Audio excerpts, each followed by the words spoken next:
five element theory, tying in together the emotions and the tissues. And when we're babies, okay, life it's all about water. The baby drink the milk in and it pees the water out, right? But that's also a time, if you're not properly supported by your family, okay, that's also a time of fear because we're kind of helpless, okay?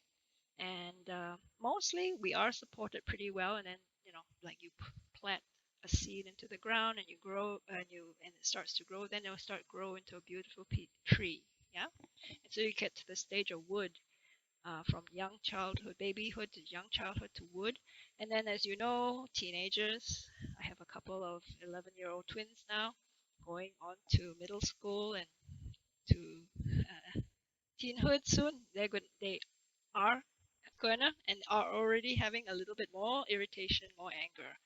Now, most of us reasonably overcome these things, but as you get toward young life, young adulthood, right, the fire stage of life, okay, you looking for love, and that emotion tends to be overexcitation when you kind of you work real hard, you're looking for a job, you're also looking for love, right, and then you know party late, things get very excitable, and another example of overexcitation might be like in the summertime, right? Before COVID, people have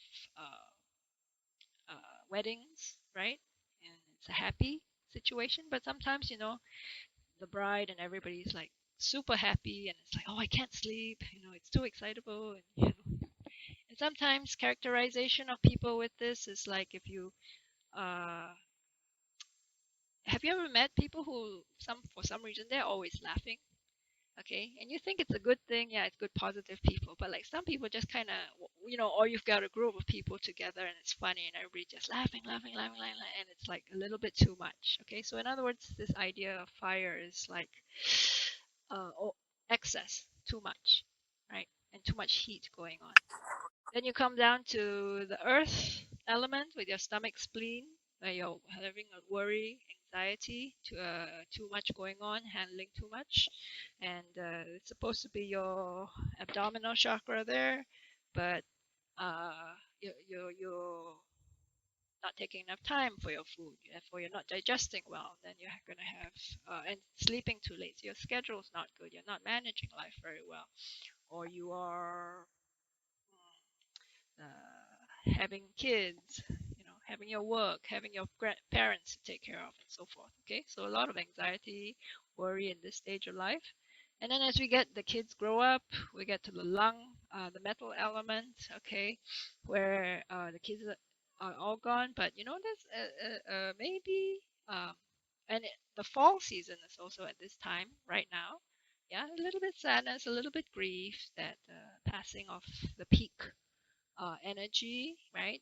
If this stage in life people have respiratory issues, right, then that's when they pop off and the whole cycle starts over again.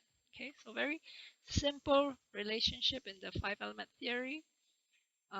Related here, the tissues, as you see, kidneys, bone, marrow, brain.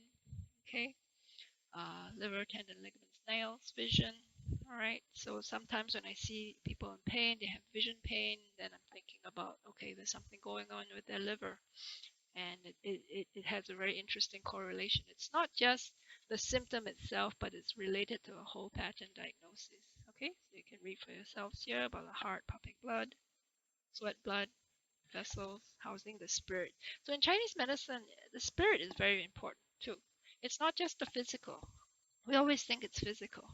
Um, but more often than not, we're trying to bring balance to the physical body so that it can house properly your energy, your spirit.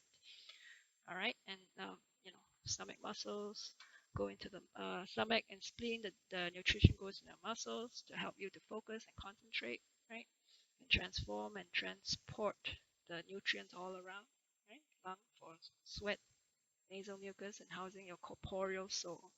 So it's interesting because we say the soul, yeah, housing in the lungs, right? The lungs is more the physical body to help you to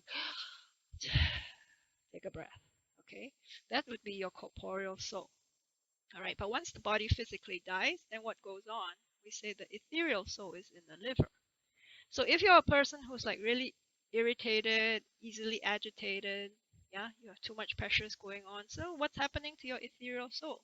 Maybe you're feeling like therefore you're not connected to the divine, the spirit, right? So no wonder you don't feel like you're fulfilling your purpose.